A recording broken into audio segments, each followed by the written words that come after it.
Við erum með hérna einn af öndvegishöfundum þjóðarinnar, Jón Kalman Stefánsson, margreindur höfundur, viðurkenndur og verðlaunaður. Fiskarnir hafa enga fætur. Þetta er bók sem gerist að mestu leyti í Keflavík, að miklu leyti í Keflavík. Hún reyndar gerist á nokkrum tímaskeiðum en líka austur í Norðfirði, þar sem svona baksagan.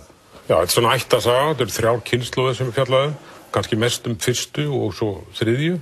og þá Ara sem fulltrúi 3. kynslóðarinnar. Og eins og segir, leikur best víða og það eins og þú sagði líka, þetta svona velmetinn höfundur. Maður búinn að heyra svona, fólk svo uppnumið hvað hann skrifar fallega stíl að ég hugsaði, nú ætla ég bara alveg að halda mig á jörðinni og bara trúa því sem ég sé. Já. En hann náði mér alveg, sko. Þetta er mjög bara flott bók, finnst mér. Bæði vel skrifuð og vel sögð og mér finnst krafturinn eiginlega liggja bara í frásögn. Það framvinda í henni og mjög skemmtilegir atburðir sem kallast á. En mér finnst bara, það gaman bara að lesa hana, bara pælingarnar sem maður fær og stílinn.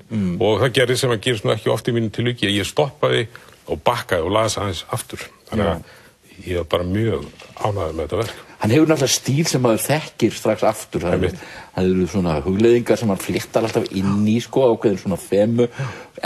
Og hann skrifar ekki samtöl helst ef hann kemst hjá því hann Jón Kalman. Sko, hugleiðingarnar náttúrulega stór hluti að verða bókum hans.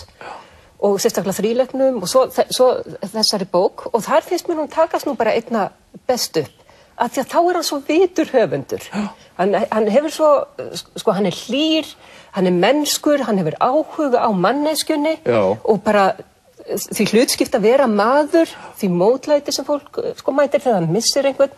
Það mjög sko fallegur átakanlega lýsingar þarna á móðurmissi.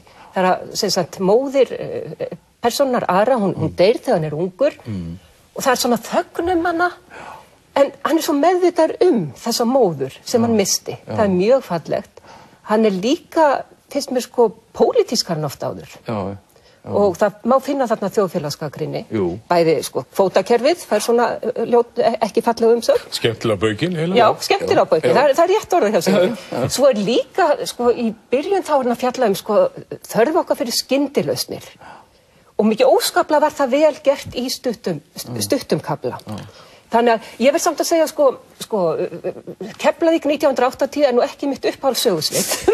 Það samt ljón áhugavert, það sé einhver sem fjallar það. Mér fannst þátturinn sem gerist þarna á Norðfirði, sú hjónabandsaga og það drama, það finnst mér sko með því besta í bókinni. En svo finnst mér svona bara stóru hlutirnir eins og kannski maður getur verið að spyrja hvers vegna ber mann af leið og fagrar tilfinningar og ást og svo svíkur maður. Hvernig það gerist þetta?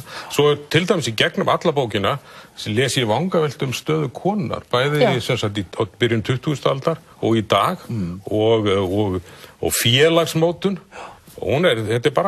Þetta er bara gáfuleg, hreinlega sagt gáfuleg bók. Þetta er stór þem.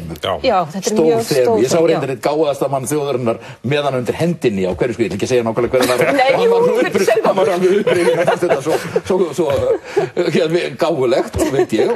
En þetta er, sko, ég hef náttúrulega aldrei gaman að þessir menn, ungu menn sem hann að lýsa þarna í kringum 1980, þeir eru svona nálægt því að vera jafn gamlir okkur. Já, allar að þér. Og hérna, þeir eru eiginlega jafn gamlir og þeir eru þarna í Keflavík og Keflavík er staðurinn það sem herinn það er litið niður á Keflavík, það verið að sína klámmyndir í bíó og svona. Þetta er ansi sko skemmtilega lýsing á dálítið svona hörðum tíðaranda. Og verið að stela frá hernum. Það er að lýsa því alveg, nákvæmlega hvernig það gert. En sko, það verið ekkert auðvelt fyrir Jón Kalman að fylgja eftir þessum vel heppnaða þríleik og sá þríleikur, mér finnst þær 3 bækur bara með því besta sem er gert hér og bókmenntir hér í landi sko, síðustu áratugi. En hann kemur með mjög kröftuga bók.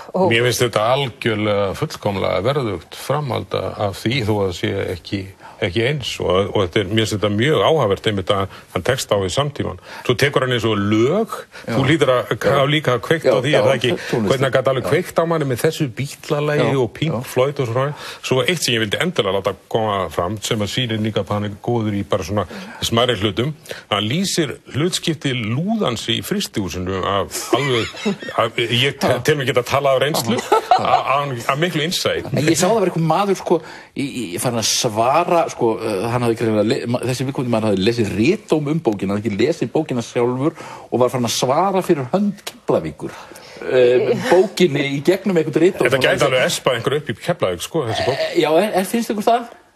Mögulega, þeir geta... Já, í litlum plássum eru mjög viðkvæmir og ég get vel ímyndað mér Keflvíkinga sem eru stórmóðgaðir. Já. En svo til dæmis líka eins og bara maður að passa sig ekki á mikið, til dæmis þessi endurfundir sem hann lýsir framalega í bókinni og sem hann svo nýtir betur við gamlan skólafélaga. Ég byrði fólk að hugsa það þegar að lesa það er alveg ótrúlega frumleg og fyndin úrvinnsla úr ákveðnu atriði. Þetta er enda fyrsta bindið af tveimur, skilst mér. Það á að vera framhald.